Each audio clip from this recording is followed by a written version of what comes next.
வீட்டில் உள்ள சின்ன பசங்களுக்கும் சரி பெரியவங்களுக்கும் சரி ருசியாக கொடுக்கணும், அதையும் சத்தாக கொடுக்கணும். சின்ன பசங்களாக இருந்தால் டேஸ்ட் எதிர்பார்ப்பாங்க, பெரியவங்களாக இருந்தால் சத்து எதிர்பார்ப்பாங்க.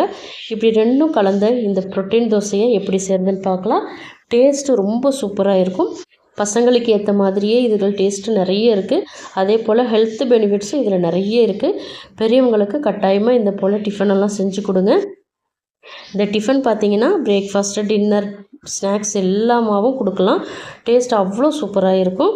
வீட்டில் உள்ள பொருட்களே போதும், அவ்வளோ ஈஸியாக செஞ்சு முடிச்சிடலாம், நல்லா ஹெல்த்தியாக செஞ்சு முடிச்சிடலாம். இப்போ வாங்க இந்த டிஃபன் ரெசிபி எப்படி செய்கிறதுன்னு பார்க்கலாம். ஃபஸ்ட்டு ஒரு பவுல் எடுத்துக்கோங்க. அதில் 1 கப் அளவுக்கு பச்சரிசி எடுத்துக்கோங்க. நான் கடையில் வாங்கின புழுங்கல் அரிசி எடுத்திருக்கேன். நீங்கள் ரேஷன் அரிசி எடுத்தாலும் எடுத்துக்கலாம். வீட்டில் எந்த பச்சரிசி இருக்கோ அதை எடுத்துக்கோங்க. நான் மெஷரிங் கப்பால் தான் 1 கப் எடுத்திருக்கேன். இதை இப்போது 3லேருந்து 4 தடவை நல்லா கழுவி எடுத்துகிட்டு வந்துடுங்க. பச்சரிசியை கழுவிட்டு வந்ததுக்கப்புறம்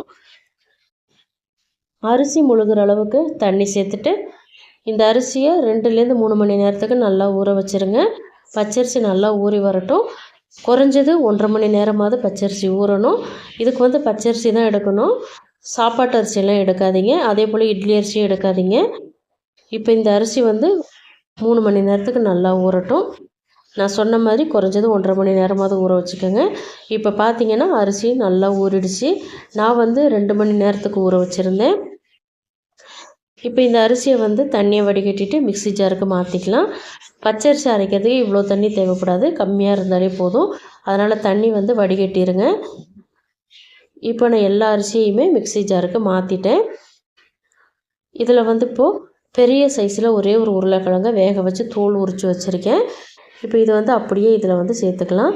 சின்னதாக இருந்தால் 2 எடுத்துக்கோங்க. உருளைக்கிழங்கு சேர்த்ததுக்கப்புறம் கொஞ்சமாக தண்ணி சேர்த்துட்டு இதை நல்லா ஃபைன் பேஸ்ட்டாக அரைச்சி எடுத்துகிட்டு வந்துடுங்க. பச்சரிசி உருளைக்கிழங்கு அரைக்கிறதுக்கு தண்ணி அதிகமாக தேவைப்படாது, அதனால் கொஞ்சம் கொஞ்சமாக சேர்த்து அரைச்சிக்கோங்க.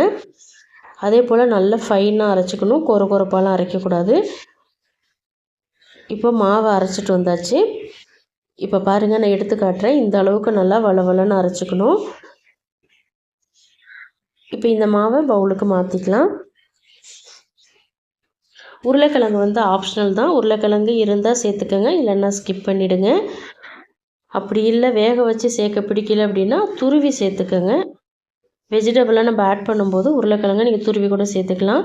இன்னொரு பவுலில் பார்த்தீங்கன்னா பச்சரிசி அளந்த அதே மெஷரிங் கப்பால் 1 கப் அளவுக்கு மீல் மேக்கர் எடுத்து அதை நல்லா பாயில் பண்ணிவிட்டு 2-3 தடவை நார்மல் வாட்டரில் கழுவிட்டு நல்லா தண்ணியை பிழிஞ்சு வச்சுருக்கேன்.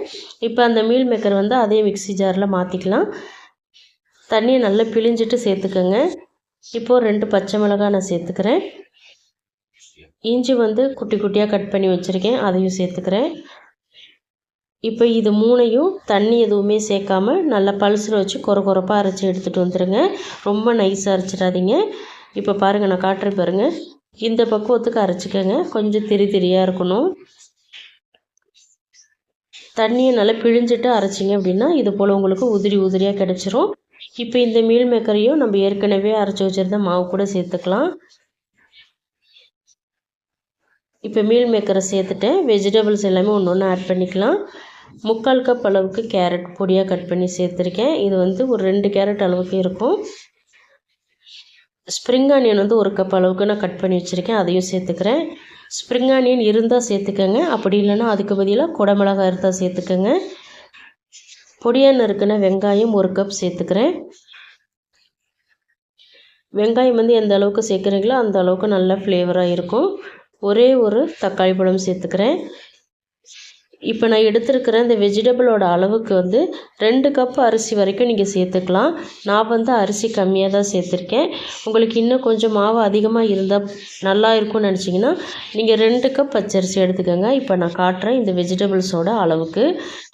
இப்போ அதுக்கப்புறம் பொடியாக நறுக்கினா கொத்தமல்லியால் ஒரு கைப்பிடி நிறைய சேர்த்துக்கோங்க.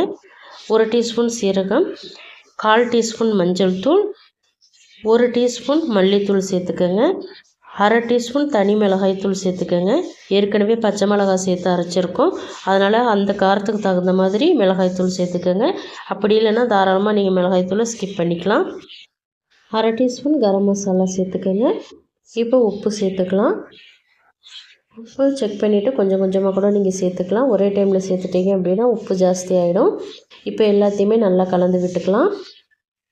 இதுக்கு வந்து பேக்கிங் சோடா சேர்க்குறதா இருந்தால் சேர்த்துக்கலாம். அதாவது உருளைக்கிழங்கு நீங்கள் சேர்க்கல அப்படின்னா கட்டாயமாக நீங்கள் பேக்கிங் சோடா சேர்த்துக்கணும்.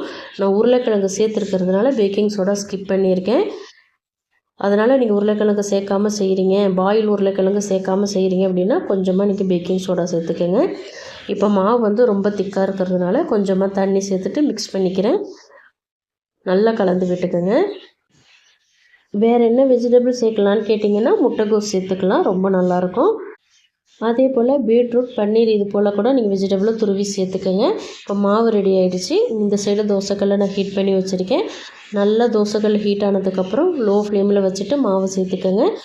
தோசை வந்து நல்லா திக்காக இருக்கிற மாதிரி ஊற்றிக்கோங்க. நான் 2 குழிக்கரண்டி நிறையா சேர்த்துட்டு சின்ன ரவுண்டாக திரட்டி விட்டுக்கிறேன். நல்லா கலந்து விட்டு அதுக்கப்புறம் மாவு எடுத்து நீங்கள் தோசைக்கல்லில் சேர்த்து திரட்டி விட்டுக்கோங்க. இப்போ திரட்டி விட்டதுக்கப்புறம் எண்ணெய் சேர்த்துக்கலாம். மீடியம் ஃப்ளேமில் வச்சுட்டு குக் பண்ணுங்கள், ஹை ஃப்ளேமில் வைக்காதீங்க, உள்ளாரெலாம் சரியாக வேகாது. ஒருவேளை உங்களுக்கு மாவு ரொம்ப தண்ணி ஆகிடுச்சு, எனக்கு தோசை ஊற்ற வரல அப்படின்னு நினச்சிங்கன்னா கடலை மாவு இருந்தால் சேர்த்துக்கோங்க. இப்போ அடியில் நல்லா குக் ஆகிடுச்சு. திருப்பி விட்டு இன்னொரு சைடு குக் பண்ணிக்கலாம். மூடி வச்சும் குக் பண்ணிக்கலாம், மூடி இல்லாமலும் குக் பண்ணிக்கலாம். ஆனால் மீடியம் ஃப்ளேமில் குக் பண்ணுங்கள், அப்போ தான் உள்ளார வரைக்கும் நல்லா நமக்கு வெந்து வரும்.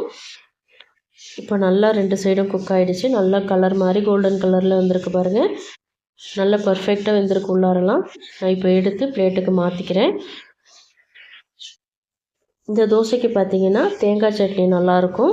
தேங்காய் சட்னி வந்து பொட்டுக்கடலை எதுவும் சேர்க்காமல் நல்ல ஹோட்டல் ஸ்டைலில் வெறும் தேங்காய், பச்சை மிளகாய், பூண்டை மட்டும் வச்சு அரைச்சி நல்லா கெட்டி சட்னி மாரி அரைச்சி இந்த தோசைக்கு வச்சு சாப்பிட்டிங்கன்னா ரொம்ப சூப்பராக இருக்கும். தேங்காய் சட்னி வந்து தாளிக்கக்கூடாது. சின்ன பசங்களுக்கு கொடுக்குறீங்க அப்படின்னா கெச்சப் வச்சு கொடுங்க, ரொம்ப விரும்பி சாப்பிடுவாங்க. இந்த தோசை பார்த்திங்கன்னா நல்ல வெளியில் கிறிஸ்பியாக மொறுன்னு இருக்கும், உள்ளே சாஃப்டாக இருக்கும், டேஸ்ட்டு அட்டகாசமாக இருக்கும். கண்டிப்பாக வீட்டில் பசங்களுக்கு பெரியவங்களுக்கு எல்லாருக்குமே செஞ்சு கொடுங்க. நான் வந்து உருளைக்கிழங்கு, கேரட், பெரிய வெங்காயம்லாம் போட்டு கொஞ்சமாக ஒரு டால் மாதிரி டிஃப்ரெண்ட்டாக செஞ்சுருந்தேன். அதுவும் ரொம்ப நல்லா இருந்தது. ரெசிபி வேணும்னா சொல்லுங்கள், நான் வீடியோ அப்லோட் பண்ணுறேன். இந்த ரெசிபிஸோட பொருட்களையும் அதோட அளவுகளையும் நான் டிஸ்கிரிப்ஷன் பாக்ஸில் மென்ஷன் பண்ணுறேன். ஏதாவது டவுட்டாக இருந்தால் அங்கே போய் செக் பண்ணி பார்த்துக்கோங்க. நம்ம சேனலில் பார்த்தீங்கன்னா நிறைய இன்ஸ்டண்ட்டான ஹெல்த்தியான டிஃபன் ரெசிபிஸ் நான் அப்லோட் பண்ணியிருக்கேன். அதோட லிங்க்கையும் நான் டிஸ்கிரிப்ஷன் பாக்ஸில் கொடுக்குறேன். மறக்காமல் போய் ஃப்ரீ டைமில் போய் செக் பண்ணி பாருங்கள். காலையில் என்ன டிஃபன் செய்யலான்ற டென்ஷன் இல்லாமல் சமைக்கலாம். இந்த ரெசிபி கட்டாயமாக உங்களுக்கு பிடிச்சிருக்கும்னு நம்புகிறேன். பிடிச்சிருந்தால் லைக் பண்ணுங்கள். உங்கள் ஃப்ரெண்ட்ஸ் அண்ட் ஃபேமிலி மெம்பர்ஸ் எல்லாருக்குமே நிறைய ஷேர் பண்ணிவிடுங்க. இதே மாதிரி நிறைய இன்ட்ரெஸ்டிங்கான ரெசிபிஸ் தெரிஞ்சுக்க அனிதா டேஸ்டி கார்னர் தமிழ் சேனலை சப்ஸ்கிரைப் பண்ணி ஃபாலோ பண்ணிக்கோங்க.